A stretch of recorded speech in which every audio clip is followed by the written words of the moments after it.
Corona મહામારીથી આઝાદી મળવાના દિવસો એકદમ નજીક આવી ગયા। પીએમ મોદીએ જાહેરાત કરી છે કે આગામી સપ્તાહમાં લોકોને રસી આપવાની શરૂઆત થઈ જશે। રાજ્ય સરકારે પણ રસીકરણનું માળખું તૈયાર કરી દીધું છે। રસી આવતા જ કોરોના હારશે। ગુજરાત અને દેશ ફરી એક વખત જીતશે। ફરી એકવાર આપણે એકબીજાને કોઈ પણ બંધન વગર મળી શકીશું। કોરોના સામે એક વર્ષની લડાઈ બાદ જીતનો જશ્ન મનાવવાના દિવસો હવે નજીક આવી રહ્યા છે। ત્યારે ઝી 24 કલાકની ટીમ અમદાવાદના સ્થાનિકો પાસે પહોંચી રસી આવી રહી હોવાના સમાચાર કેટલી ખુશી આપી રહ્યા છે તે તમે પણ જુઓ।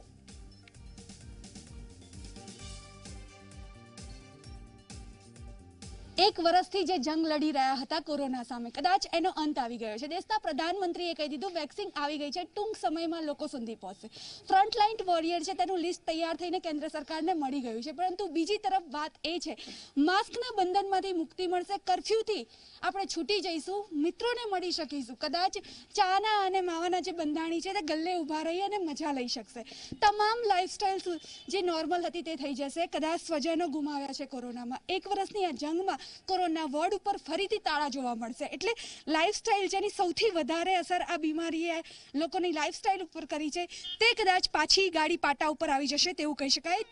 તે કેટલા ગુડ ન્યૂઝ છે, કેટલા સારા છે સમાચાર। લોકો શું માની રહ્યા છે, ખાસ કરીને અમદાવાદ ઉપર જેની સૌથી વધારે અસર હતી, અમદાવાદીઓ શું માની રહ્યા છે, આપણે બાપુનગરની અન્નપૂર્ણા સોસાયટીમાં છે તેના રહીશો સાથે વાત કરીશું। ખાસ કરીને તમે દ્રશ્યોમાં જોયું છે કે મહિલાઓ વધારે છે આપણી જોડે। આ બીમારીની સૌથી વધારે અસર મહિલાઓના જીવન ઉપર પડી છે, એટલે એમની સાથે પણ વાત કરીશું। જે ભાઈ છે યંગસ્ટર્સ દરેક એજના લોકો છે એમની સાથે વાત કરી। શું નામ છે આપનું? મારું વરુણ। વરુણ, ખાસ કરીને કોરોના એક એવી બીમારી છે, તમે અત્યાર સુધીમાં બીમારી આવી ક્યાંય જોઈ નહીં હોય। એક વર્ષથી આપણે જંગ લડી છે, હવે વેક્સિન આવી ગઈ છે, કેટલા ગુડ ન્યૂઝ છે? બહુ સારા ગુડ ન્યૂઝ છે। કેટલા ટાઈમથી આપણે વેઇટ કરતા હતા અને એટ લાસ્ટ વેક્સિન આવી ગઈ છે, તો લાઈફ નોર્મલ થશે એવી આશા રાખીએ આપણે। અને જે કર્ફ્યુ ને બધું છે એ બધું હટી જશે।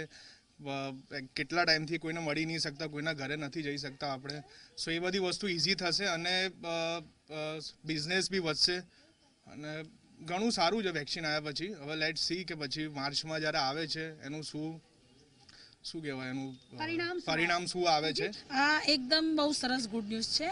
એમાં શું છે કે જે બ્લડ પ્રેશર છે, અમુક ગંભીર બીમારીઓ છે એના માટે તો એટલું સારું છે।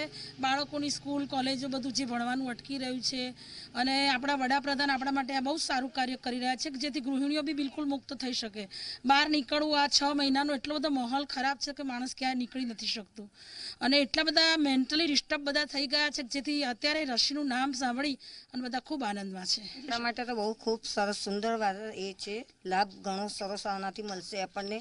જે માણસો અત્યારે વૃદ્ધ છે, જુવાન છે, એ લોકોનો જે મૃત્યુદર થઈ રહ્યો છે, એમને જે રોગો છે એનાથી બચવા માટે આપણા માટે આ રસી બહુ ખૂબ નફાકારક આપણા માટે સારું જ છે। રસી માટે જે બહાર કાઢી એ સારું જ છે અને કોરોનામાં બધા જે એ થઈ જતા હતા એના કારણે આ સરસ જ છે। રસી આવી એ તો બહુ સારા સમાચાર છે અને મેઇન તો જેના ઘરમાં કોરોના થાય છે એ આખું ઘર ડિસ્ટર્બ થઈ જાય છે। લોકો બહુ બીવે છે, ઘરની બહાર નીકળીએ, ઘરે આવીએ, સેનેટાઈઝર કરો, કોઈ બી વસ્તુ તડકે મૂકો, ગમે તે આ તે કરવું પડે છે, પણ રસી આવી બહુ સારા સમાચાર છે। બહુ ખુશ થઈ ગયા રસી આવી તે બહુ બધામાં ડર હતો, હવે સારું થઈ ગયું। વૃદ્ધ છે, આ છે, બધાને સારું કહેવાય એમ, રસીથી બધા ખુશ થઈ ગયા એમ કે જલ્દી આવી જાય તો બધાને રસી મળી જાય એમ, તો બધાને સારું થાય એમ। જે બહુ સારા સમાચાર છે આ કે આપણે એક વર્ષથી બહુ મહામારીની અંદર જીવી રહ્યા છે, જે બહુ ખતરનાક મહામારી છે। આપણે ગમે તેમ કરીને અત્યાર સુધી આ સ્ટેજ ઉપર આવી ગયા છે અને એક વેક્સિનના એક લાસ્ટ ચરણ ઉપર આપણે પહોંચી ગયા છે, જે આપણા બધા માટે બહુ મોટી વસ્તુ કહેવાય। જેમાં આપણને બધા કોરોના વોરિયર્સે ખૂબ સપોર્ટ કર્યો છે, તો એમના માટે બી બહુ ખૂબ સારા સમાચાર છે। આપણે નાઇટ કર્ફ્યુમાંથી છુટકારો મળશે અને આ જે માસ્કવાળી જે જિંદગી છે એમાંથી બી આપણે છુટકારો મેળવી શકશું। તો આશા કરીએ છીએ કે આપણું આવનારું વર્ષ એક ખૂબ સારી શરૂઆતથી સ્ટાર્ટ થાય। જે ચોક્કસથી ખાસ કરીને અમદાવાદીઓ માની રહ્યા છે કે રસી આવી ગઈ છે, ખૂબ સારા સમાચાર છે, પણ તે લોકો પણ માની રહ્યા છે કદાચ એ લોકો ઘરમાં સુરક્ષિત હતા પરંતુ જે કોરોના વોરિયર્સ હતા, ફ્રન્ટ લાઇન વોરિયર્સ હતા, તેમને રસી પહેલા મળશે અને ત્યારબાદ બેકલાઇન જે વોરિયર્સ છે તેમનું લિસ્ટ પણ તૈયાર થઈ ગયું, તેમના સુધી પડશે રસી। અને ખાસ કરીને જો વાત કરીએ રસીની તો આ લોકો માની રહ્યા છે કે ફરીથી લાઈફની જે ગાડી છે પાટા ઉપર આવી જશે, ફરીથી સ્વતંત્રતાથી જીવી શકશે, આઝાદીનો શ્વાસ લઈ શકશે અને કોરોના વોર્ડ ઉપર ફરી એકવાર મોટા તાળા જોવા મળશે। કેમેરામેન શૈલેષ બોડા સાથે આશકા જાની, ઝી મીડિયા, અમદાવાદ। ગઢડા